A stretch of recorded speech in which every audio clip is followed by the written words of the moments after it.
একজন নারীকে কল্পনা করলেই চোখের সামনে ভেসে ওঠে মায়ের মুখ, স্ত্রীর মুখ, দায়িত্বশীল সব কাজ গুছিয়ে করে এমন মানুষ। বেশিরভাগ নারীদের যদি জিজ্ঞেস করা হয় আপনি জীবনে কি করেন, বলবে আমি কিছু করি না, আমি হাউসওয়াইফ।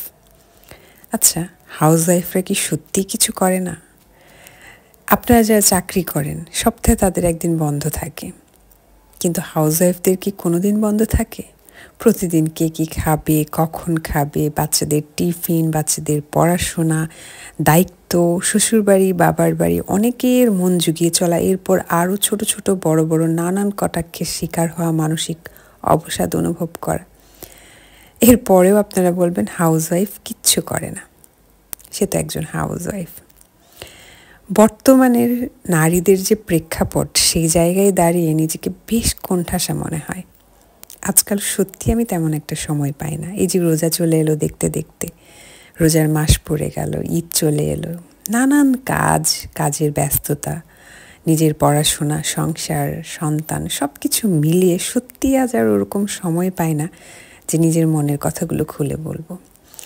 চারপাশে মেয়েদের সাথে এত বেশি অন্যায় হচ্ছে, আরও বলতেও ইচ্ছে করে না।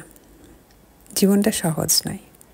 এই যে মুখ মুছতে গিয়ে নাকফুলটা ভেঙে গেল, জীবনটা এমন সুন্দর পরিপাটি থাকতে থাকতে হুট করে ভেঙে চুরমার হয়ে যায়।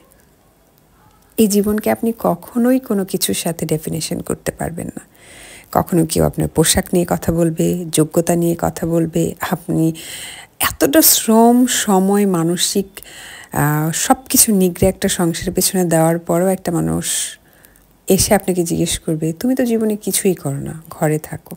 ঘরে থাকা কোনো কাজ না। আসলেই কি ঘরে থাকা কোনো কাজ না? কি জানি, আমার তো মনে হয় না। সকালে ঘুম থেকে ওঠার পর থেকে ঘুমোতে যাওয়ার আগ পর্যন্ত একটা মেয়ে মানুষ কি বসতে পারে? এই জন্যেই চেয়েছিল উন্নত বিশ্বে মেয়েরা যেন শিক্ষিত হয়, মেয়েরা যেন ধর্মের কুসংস্কার থেকে বেরিয়ে আসে, নিজেদের অধিকার প্রতিষ্ঠা করে। আজ এখানেও বাধা। সবচেয়ে বড় বাধা আসে পরিবার থেকে, আত্মীয় স্বজন থেকে। হুট করে একদিন আপনার মুখের উপর বলে বসবে তুমি পর্দা করো না, তোমার হাতে রান্না খাওয়া যাবে না, তুমি অমুক করো না, তোমার সাথে চলা যাবে না। আপনার মানসিক অবস্থা কেমন সেটা জানার কারো প্রয়োজনই নেই। অনেক দিন পর মনের অনেক কথাই বললাম। ছেলেটা দেখতে দেখতে বড় হয়ে যাচ্ছে আপনাদের দোয়ায়। ঈদ চলে এলো, একবার ঈদেও ছিল আমার পেটে 3 মাস, তারপরের ঈদে হলো 7-8 মাসের বাবু, আর এখন তো সব বুঝে নিজের মত প্রকাশ করতে পারে। মাঝে মাঝে আফসোস হয়, এমন বর্ণবাদী বৈষম্যময় একটা পৃথিবীতে তাকে এনে শুধু শুধু কি কষ্ট দিলাম।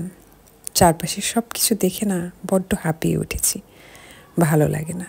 মাঝে মাঝে ইচ্ছে করে সব দায়িত্ব ছেড়ে ছুড়ে কোনো একদিকে চলে যায়। কার কাছে যাব, কোথায় যাব?